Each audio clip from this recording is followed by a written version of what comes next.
Day 1 dito sa Bolinao, Pangasinan.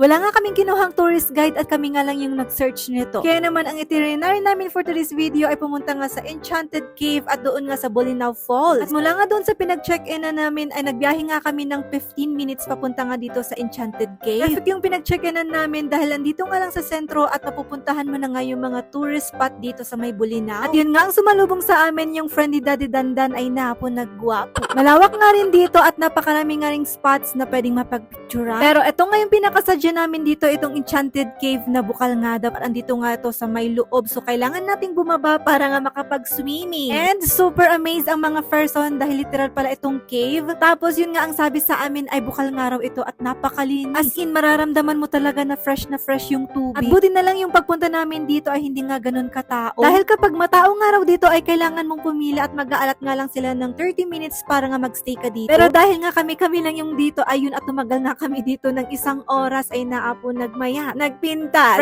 Fresh talaga yung tubig. Pagkatapos nga ng 1 oras na paglalangoy, eto at akyatan na naman. Literal, para lang kami talagang nasa Baguio. Dahil ang daan nga rin dito ay akyat baba, ganun. Eto at hindi nga lang maliligo yung gagawin namin dito dahil magpo-promote din, o diba? So ayan, kung pupunta rin kayong magbi-beach o kaya naman ganito, ay kailangan yung magsuot ng aqua shoes. Dahil mas protektado yung paa natin dito sa aqua shoes kaysa dun sa ordinary na tsinelas. Eto at pagkatapos nga namin doon sa may Enchanted Cave ay pupunta naman kami doon sa may cross. Tani, excited din ni Arkidandan ang aglibot-libot. Eto at meron din silang pa-cross dito na pwedeng pagtambayan, pagpapicturean pero hindi rin kami nagtagal dyan dahil ang init. Nagpudot, nagteng-teng, katangaan ti aldaw na. Naman ito, bumaba na nga lang kami dito sa kanilang pinaka-pool. Yun lang, hindi ko natanong kung ito ay bukal din dahil napaka-fresh din ng tubig. Anya, ko nampay lang na dito Diyos at agbanban ni Ethan J nga ubing. Ang lakas talaga ng trip ng bata to.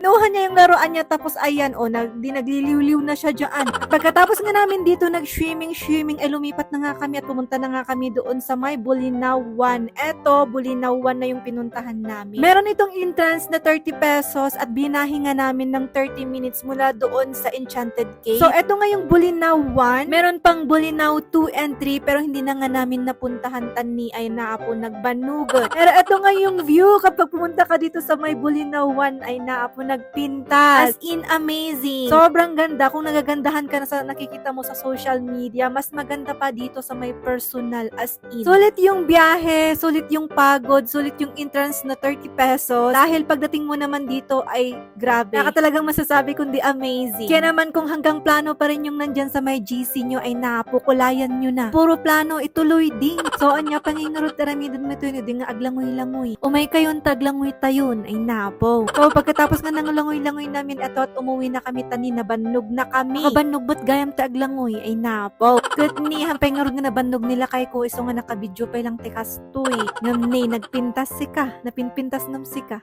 Sarap! Ang ganda nga nitong rock formation nila at saka ang linis ng dagat. Tapos samahan mo pa ng pa-sunset na ganyan ay napo nagpintas. Nung kinagabihan naman ay ganito naman ang view dito sa may tabi ng nirentahan namin. Apakaganda din. O siya, wag na puro drawing, gala-gala din. Kaya naman hanggang dito na lang muna for today's video. Thanks for watching. Thank you so much, Lord.